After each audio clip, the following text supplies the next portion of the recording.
So now we're going to teamLab and hopefully, oh yeah, it's a Borderless because there's two teamlabs. One is planets and one is Borderless. Made the mistake of starting our trip thinking we were booked at planets, but actually it's Borderless. So now we've been a little bit delayed, but still on time. Let's go! Let's go.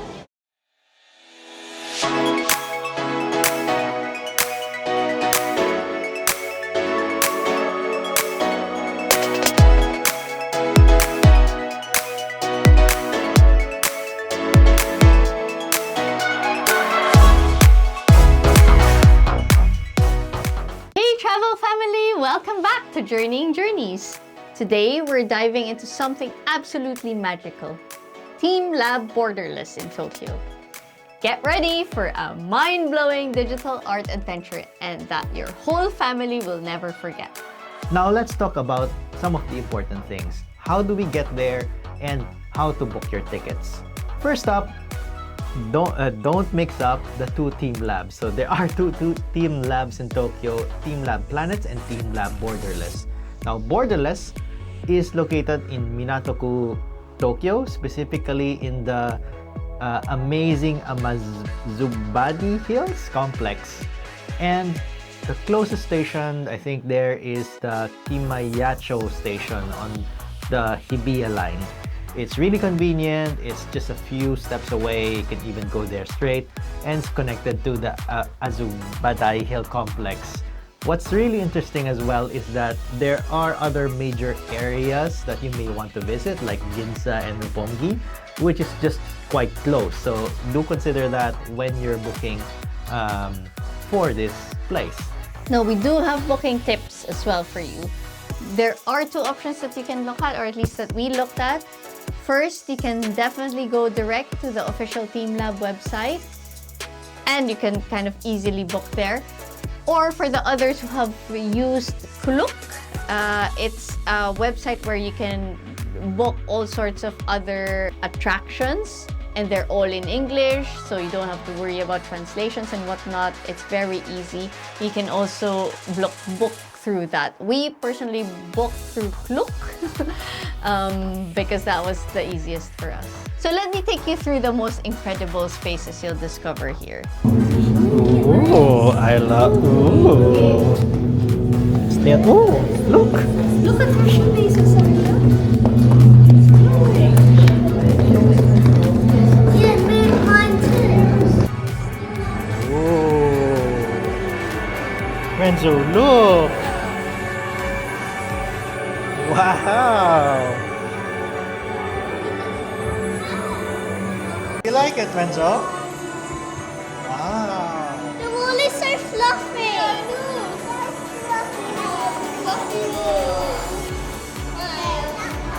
Now another place here is, I think it's like a crystal world where you can imagine yourself being surrounded by strings of LED lights. It stretches from the floor to the ceiling. They have mirrors as well. So it emulates or creates this infinite world of twinkling stars. And it's like being inside the galaxy. That kids really feel like space explorers there. One thing that you may want to consider though is that for a few seconds the light comes out.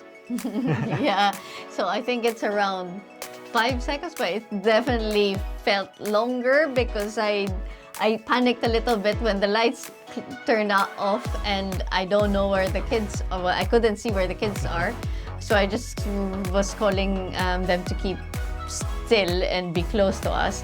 But yeah, just take note of that. So if you're with little ones who always want to roam around on their own, just make sure that you're holding on to them or at least close to them. Yeah, but the effect that it does, it really is quite an amazing room.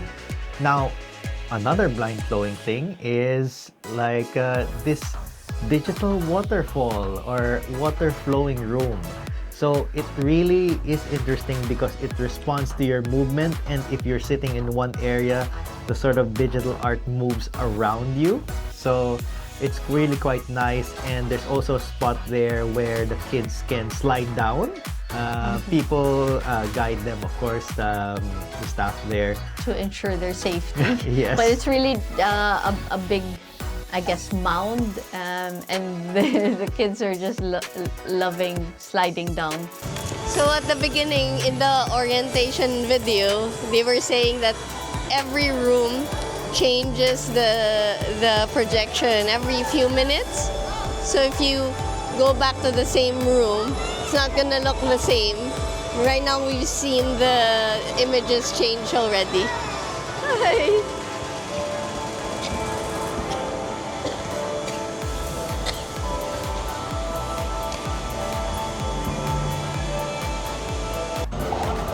Try touching the fish.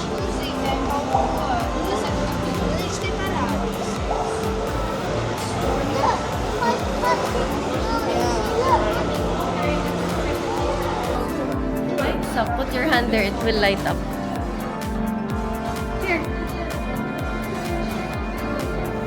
Whoa! Changes color. Whoa!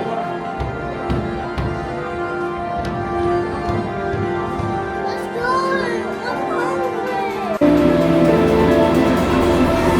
I'm hungry. It's actually a fog machine. And it's emulating. We have two swimming kids here. Whoa, Renzo. So many bubbles. Look down. You're in bubble world. Look down, Ayla. And then look up. Okay, so now we have our top family tips that you need to know. First of all, book and go to the right place. Don't mix the two teamLabs up, because as we did, we definitely knew that we were going to teamLab Borderless, but if you put it in Google Maps, it was the first one that comes out is planets. So we were halfway there before we realized, oh, wait a minute, this is actually the wrong one. So just make sure that you go to the right one. And speaking of timing and bookings, I would suggest, or we would suggest, is that avoid the lunchtime schedule, because there is a tea room inside, but it's really a very limited options in terms of food once you're inside. So particularly if you have small kids who can get hungry, either feed them beforehand or come in early. So that means that avoiding that time that they're likely to get hungry, because of course that you end up, similar to us, having to rush at some point when they do get to that point. And I also don't know if you go out, if you can get a stamp or something so that you can go back in. I don't think they allow that. So just be mindful of that. So schedule it really early, like early in the morning, so you have enough time before lunch, or have early lunch or brunch and then go the rest of the time in there. Yeah, and definitely make sure that you book early. So probably other people mentioned this as well, is that they do run out of slots. So if you want to have that teamLab experience, whether it's Borderless or Planets, book it early, because they run out of tickets way in advance. So just making sure that once you have your tickets and you know roughly when you're going, that it's ready for you.